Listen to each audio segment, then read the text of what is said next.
Line mine పేలి ముగ్గురు పోలీసులు spot లోనే ప్రాణాలు కోల్పోయిన ఘటన ఛత్తీస్గఢ్ తెలంగాణ సరిహద్దుల్లో చోటు చేసుకుంది. ములుగు జిల్లా వాజేడు మండలం పరిధిలోని దట్టమైన అడవుల్లో మావోయిస్టులు సంచరిస్తున్నారనే సమాచారం మేరకు పోలీసులు ఆ ప్రాంతంలో తెల్లవారుజాము నుంచి కూంబింగ్ ఆపరేషన్ చేపట్టారు. ఈ క్రమంలోనే వారికి మావోయిస్టులు ఎదురుపడగా ఇరు వర్గాల మధ్య తీవ్ర స్థాయిలో ఎదురుకాల్పులు జరిగాయి. పక్కా ప్లాన్ ప్రకారం పోలీసులను ట్రాప్ చేసిన మావోయిస్టులు ల్యాండ్ మైన్ ఉన్న స్పాట్ కు రాగానే ఒక్కసారిగా పేల్చేశారు. ఈ భారీ పేలుడులో కూంబింగ్ కు వచ్చిన ముగ్గురు పోలీసులు తీవ్ర గాయాలతో అక్కడికక్కడే ప్రాణాలు కోల్పోయారు. రైట్, ఇదే అంశానికి సంబంధించి మరిన్ని డీటెయిల్స్ మా కరెస్పాండెంట్ శ్రీకాంత్ అందిస్తారు.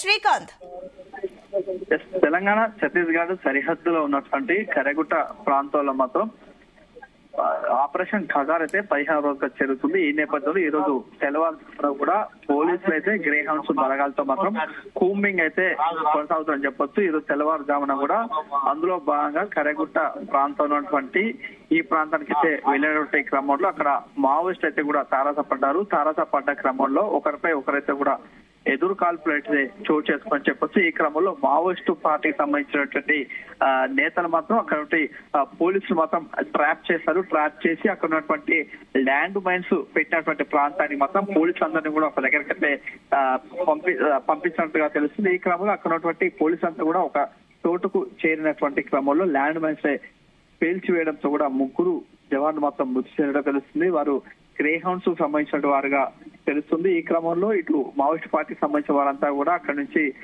తప్పించుకోవడానికి జరిగింది. ఈ క్రమంలో ఆపరేషన్ ఖగార్ లో భాగంగా 15వ రోజు మాత్రం ఇక్కడ సెర్చ్ ఆపరేషన్ ఇంకా కొనసాగుతుంది. ఈ క్రమంలో కూడా నిన్న కూడా ఎన్కౌంటర్ అయితే చోటు చేసుకుంది. ఈ క్రమంలో సుమారుగా 19 మందికి కూడా మావోయిస్టులు అయితే మృతి చెందారు. అందులో 11 మంది మహిళలు కాగా మిగతా 8 మంది మాత్రం మేల్స్ సంబంధించిన వారు మావోయిస్టులు ఉన్నారు. వీరంతా కూడా ఎక్కువ కూడా తెలంగాణ సంబంధించిన వారుగా గుర్తించారు. ప్రస్తుతానికి మాత్రం బీజాపూర్ ఉన్నటువంటి ఆసుపత్రుల్లో మాత్రం వారికి సంబంధించిన ఈ శవ పరీక్ష అయితే కొనసాగుతుంది. ఈ క్రమంలో వారికి సంబంధించిన వివరాలు మాత్రం ఇంకా వెల్లడి కావాల్సి ఉంది. ఈ క్రమంలో ఈ రోజు జరిగినటువంటి ఘటన నేపథ్యంలో అక్కడ ఉన్నటువంటి ఉన్నతాధికారులు కూడా అక్కడ స్థలాన్ని మాత్రం పరిశీలించేందుకు వెళ్తున్నారు. అక్కడ ఉన్నటువంటి ఈ రోజు చోటు చేసుకున్నటువంటి ఘటన దానికి సంబంధించిన పూర్తి వివరాలు కూడా తెలుసుకునేందుకైతే ఉన్నతాధికారులు అయితే కూడా వేచి చూస్తున్న పరిస్థితి. ఈ క్రమంలో అక్కడ ఉన్నటువంటి కరెగుట్ట ప్రాంతంలో మొత్తం మావోయిస్టు పార్టీకి సంబంధించిన కీలకమైనటువంటి నేతలు మొత్తం కరెక్ట్ ఈ మాడవి హిట్మా, అదేవిధంగా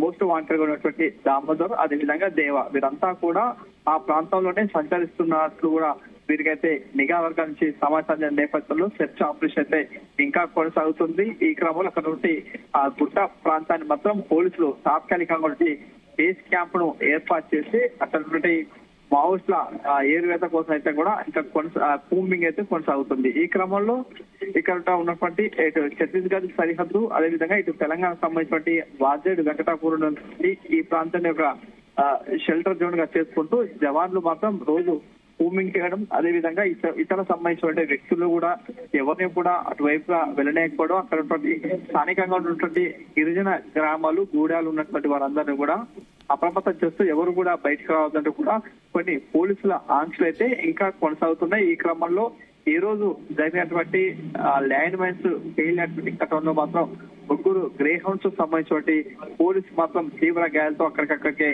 మృతి చెందినటువంటి సిచ్యువేషన్ కనిపిస్తుంది. ఇంకా సెర్చ్ ఆపరేషన్ కొనసాగుతుంది కాబట్టి ఇంకా ఎదురు కాల్పులు అయితే ప్రస్తుతం కొనసాగుతుంది. దీనిపై కూడా ఇంకా పూర్తిగా వివరాలు అయితే రావాల్సిందని చెప్పవచ్చు.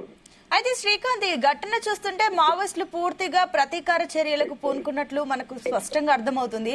అయితే ఈ ఘటన తర్వాత మావోయిస్టులు ఏమైనా హెచ్చరికలు జారీ చేశారా? ఏమైనా లెటర్స్ ఇలాంటివి ఏమైనా వార్నింగ్స్, ఇండికేషన్స్ ఇచ్చారా?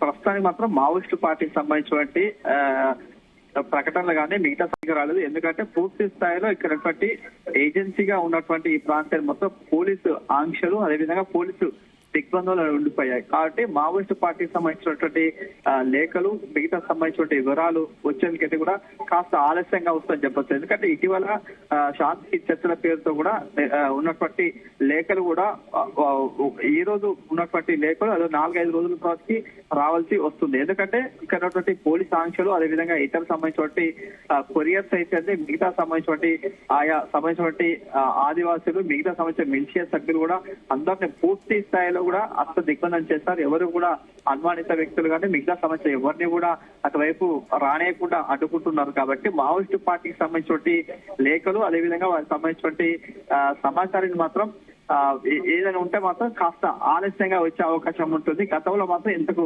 భిన్నంగా ఉండేది. ఈ రోజు మాత్రం ఉన్నటువంటి లేఖలు మాత్రం ఆ రోజే వెలువడేది. కానీ ఇక్కడ పోలీసులు ఉన్నటువంటి మొత్తం పూర్తి స్థాయిలో పహారా ఉండటం అదేవిధంగా దిగ్బంధం ఉండటంతో కూడా కాస్త లేట్ గా వచ్చే అవకాశం ఉంటుంది. ఇంకా ఇదొక ఈ రోజు జరిగినటువంటి ఘటన చూసుకుంటే మాత్రం మావోయిస్టు పార్టీకి మాత్రం ఒక ప్రతీకార చర్యగానే భావించవచ్చు. ఎందుకంటే నిన్న జరిగినటువంటి ఎన్కౌంటర్ నేపథ్యంలో 19 మంది మృత్యువాత పడ్డారు. అదేవిధంగా గతంలో ఉన్నటువంటి 6 మావోయిస్టులు కూడా మృత్యువాత పడ్డారు. కాబట్టి బేస్ క్యాంప్ ఏర్పాటు చేస్తే తమ మనుగడకు ఇబ్బంది అయ్యే అవకాశం ఉంటుంది. ఇక్కడ ఉన్నటువంటి మావోయిస్టు సంబంధించిన షెల్టర్ జోన్ గా ఉన్నటువంటి ఈ ప్రాంతంలో కూడా మావోయిస్టు సంబంధించినటువంటి వారి సమాచారం కూడా మిగతా వారికైతే కూడా తెలిసే అవకాశం ఉంటుంది. నేపథ్యంలో పూర్తి చర్చ కొనసాగుతుంది. Right Srikanth, thank you.